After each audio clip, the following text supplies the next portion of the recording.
Bonjour, nous allons aujourd'hui procéder à l'unboxing des enceintes JBL Pro 8320 telles que vous pouvez le voir ici.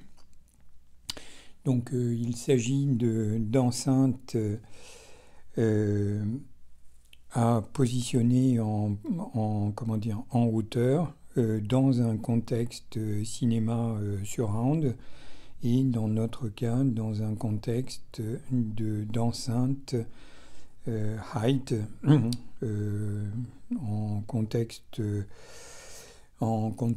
Dolby Atmos, DTS:X Pro et Auro 3D. Alors, avant de commencer, une petite remarque un petit peu particulière.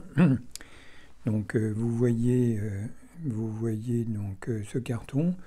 Par contre, ce qui est un petit peu curieux et un petit peu même effrayant, c'est cet avertissement, donc cancer et reproduction ARM, cancer et troubles de l'appareil reproducteur. Je ne vois pas ce que cette étiquette fait ici et en quoi des enceintes acoustiques sont susceptibles de provoquer le cancer. Toujours est-il que c'est là, c'est une indication et donc voilà, je voulais vous le montrer. Alors, je vais chercher un couteau pour ouvrir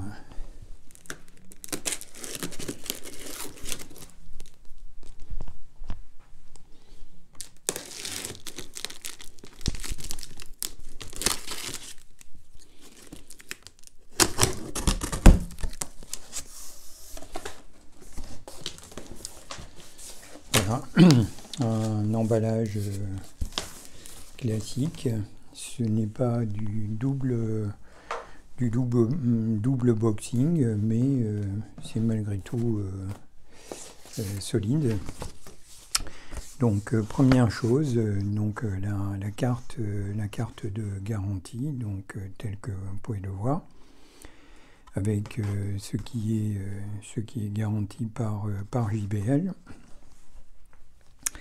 Et donc le carton le polystyrène de protection eau, et comme vous pouvez le voir, donc les enceintes sont emballées par paire, donc une de chaque côté. Donc on va les sortir, voilà.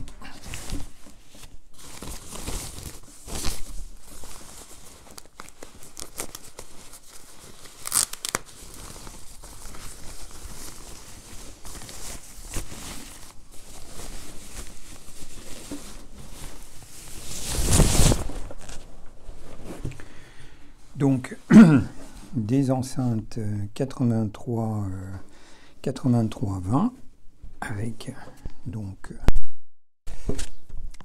la partie de la face avant et la partie arrière, avec ici les 4 vis pour le positionnement du support, et ici les traditionnelles prises jack pour la connexion. Voilà, rien de bien particulier, que du classique, sachant que ici non, ce n'est pas un évent, et on ne va pas forcer pour pour ouvrir et enlever le cache, puisque normalement on le voit au travers d'ici. Il y a un haut-parleur de 20 cm et un pavillon, donc un pavillon d'aigu 25 cm. Cette enceinte a la particularité d'être certifiée THX et on en utilise déjà 6 dans le contexte de notre installation. Donc c'est une installation 9, 4, 6. Et donc la vocation de ces deux enceintes est de venir compléter cette partie height, qui est composée de height front, surround height pour un contexte, plein contexte oraux, et des surround, des height back. Et donc les deux enceintes que vous voyez là sont prévues donc être installées en position center height et voice of God, pour compléter, tout ça étant piloté par un processeur Trinov altitude 32 que vous pouvez voir juste ici. Et donc les deux 8320, donc il y en a une qui sera positionnée juste au-dessus de l'écran, donc vous voyez avec les deux autres sur le côté, et une autre qui sera positionnée plutôt donc juste dans le contexte du plafond. Voilà, donc celle-ci est déballée. Et donc c'est la même chose pour l'autre. Donc rien que du très classique. On voit donc un contexte professionnel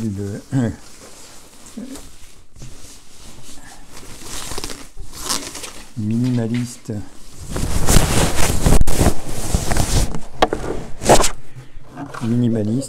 mais néanmoins efficace. Donc voilà, tout ça respire la santé. C'est du costaud, c'est de l'éprouvé. Voilà.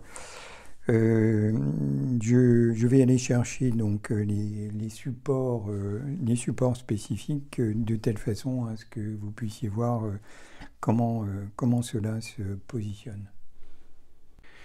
Voilà, je suis allé chercher la boîte contenant les deux supports, donc les deux supports enceintes. Donc en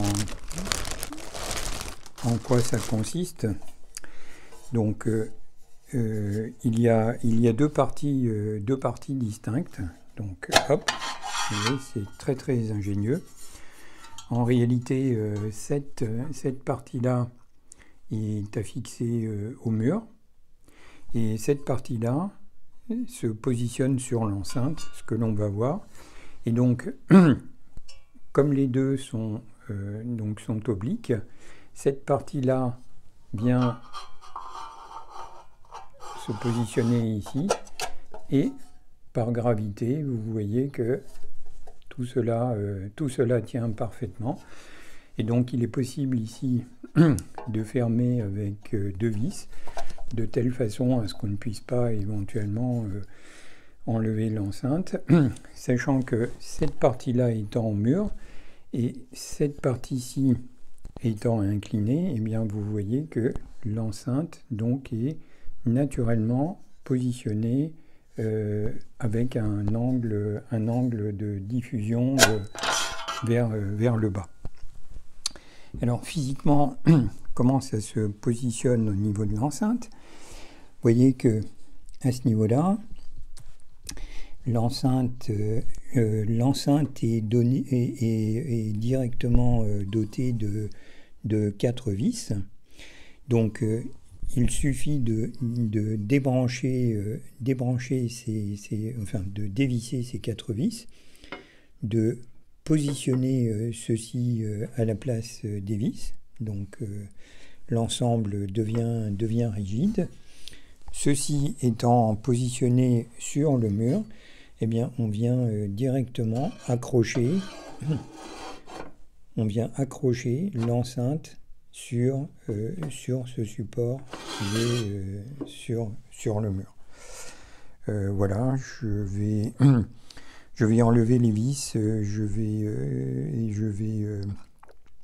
et on va voir ça directement ensemble. Voilà, donc je suis allé chercher un tournevis cruciforme. Voilà.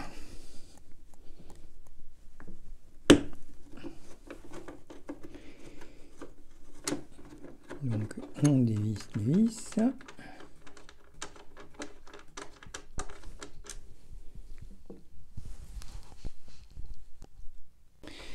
Voilà, donc je nous ai raccourci la vidéo et vous voyez que JBL ne rigole vraiment pas, puisque en fait les vis sont très imposantes et donc c'est vraiment du costaud. Donc comme je vous disais, cette partie-là, donc qui vient se fixer sur l'enceinte, donc vient se positionner donc directement à l'emplacement des trous. Donc vous voyez, c'est un module qui est fait exprès, et donc on va revisser les vis de telle façon à solidariser ce support avec l'enceinte. Voilà, je suis en train de finir le vissage de la 4e vis. Donc n'oubliez pas, quand vous faites ça, le plus simple c'est de le faire en quinconce. Et en ce qui me concerne, donc je serre bien à la fin. J'aurais pu effectivement aller chercher la visseuse, mais c'est aussi rapide comme ça. Donc, vous voyez, le support est bien fixé donc sur cette enceinte JBL 8320. Et donc, cette partie-là donc se fixe au mur. Donc, par définition, elle est verticale, donc et donc elle est fixe. Cette partie-là est fixe, et donc l'enceinte, ici je vais faire juste le contraire, l'enceinte en fait qui bouge vient s'emboîter sur le support, le mur étant ici. L'enceinte vient s'emboîter, et donc vous voyez qu'elle prend un angle de diffusion spécifique, permettant donc d'orienter cette enceinte qui est supposée être positionnée en hauteur. Elle est orientée directement vers le public et l'audience. Donc encore une fois, comme vous pouvez le voir, c'est du costaud, c'est du professionnel, c'est particulièrement ingénieux.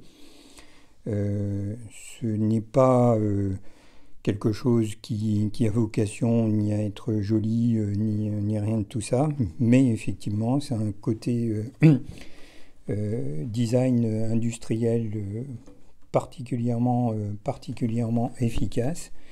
Et vous voyez que, encore une fois, c'est très ingénieux, puisque l'enceinte est bloquée sur son fonctionnement.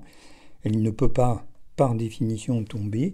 Et en plus, par le biais, si on met deux écrous, enfin deux vis ici, l'enceinte devient totalement solidaire du support, donc du mur. Et donc c'est particulièrement bien fait. Voilà, je crois que voilà, je vais enlever le support et hop. Voilà, donc on a terminé cet unboxing. Vous voyez que c'est quelque chose de très simple à réaliser et à faire. Encore une fois, c'est un produit que l'on utilise maintenant depuis quasiment 2-3 ans. C'est un excellent produit que je vous recommande, donc JBL 8320. Voilà, j'espère que vous avez apprécié cet unboxing et à bientôt sur HCFR. Au revoir. A stranger to excuses, burned me once or twice, I expect them.